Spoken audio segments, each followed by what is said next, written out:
Evet arkadaşlar, 15-20 gündür stoğumuzda olmayan ve tabiri caizse hellim ekmek gibi sattığımız ürün tekrar stoklara girdi.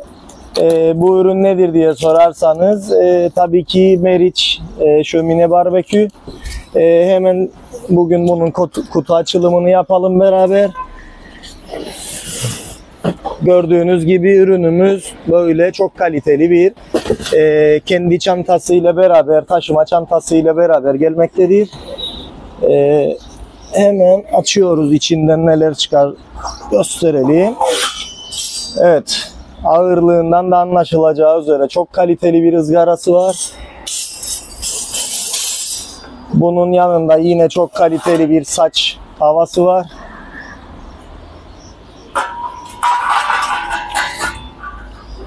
Bu ayaklarıdır. Bu da Meriç şöminemizin, barbekümüzün gövdesi.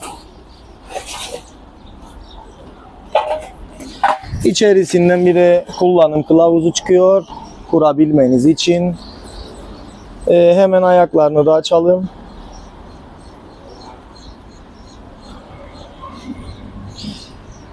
Bu ürünümüz zaten bir yıla yakındır satışını yapıyorduk mağazamızda. Hem içerisinde ateş yakabileceğiniz bir şömine, hem mangalınızı, barbekünüzü yapabileceğiniz bir barbekü, hem de etinizi, tavuğunuzu kavurabileceğiniz, kahvaltılıklarınızı hazırlayabileceğiniz bir saç tava. Yani 3 işlemi bir arada yapabileceğiniz harika ve çok kaliteli bir üründür. Gördüğünüz gibi 3 tane böyle ayak çıkıyor.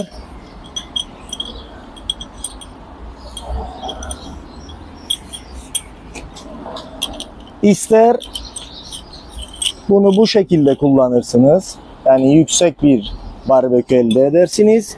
İsterseniz de sadece bir tanesini takarsınız, alçak bir barbekü elde edersiniz. Mesela mangalınızı yakmak istiyorsanız kısa bir barbekü elde edersiniz. Ancak eğer ayakta pişirmek istiyorsanız o zaman bu şekilde iki ayağını da takıp monte edebilirsiniz.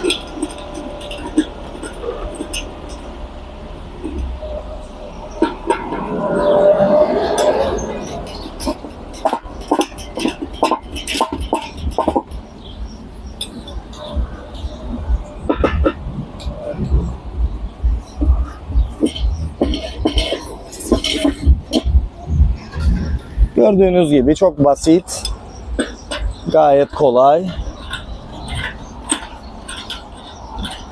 Dakikalar içerisinde hazırlayıp barbekünüzü hazır hale getirebilirsiniz.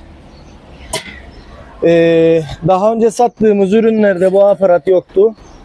Bu aparatı yeni getirdik. Bu aparat tamamen iç hazne içindir. Kömürünüzü daha yükseltip daha verimli ateş yakabilmeniz için, yani özellikle mangal, ızgara için kullanacağınız bir aparattır. İç haznesi delikli olmasından dolayı daha iyi hava alacak kömürünüz ve daha verimli yanacaktır. Bir de ateş bazen çok aşağıda kaldığı için müşterilerimizden şikayet geliyordu. Bu şikayeti de ortadan kaldırabilmek için bu hazne ürün içerisinde çıkmıyor, ekstra satılıyor. Yani daha önceden almış müşterilerimiz de varsa bu Meriç barbeküyü gelip iç haznelerini satın alabilirler. Gördüğünüz üzere ürün çok kaliteli, her türlü evin bahçesinde de kullanılabilecek, hiçbir yerde sığıtmayacak çok güzel bir üründür. Bu şekilde saç tavasıyla da beraber gelmektedir. Bir sonraki kutu açılımında yine görüşmek üzere. Hoşça kalın.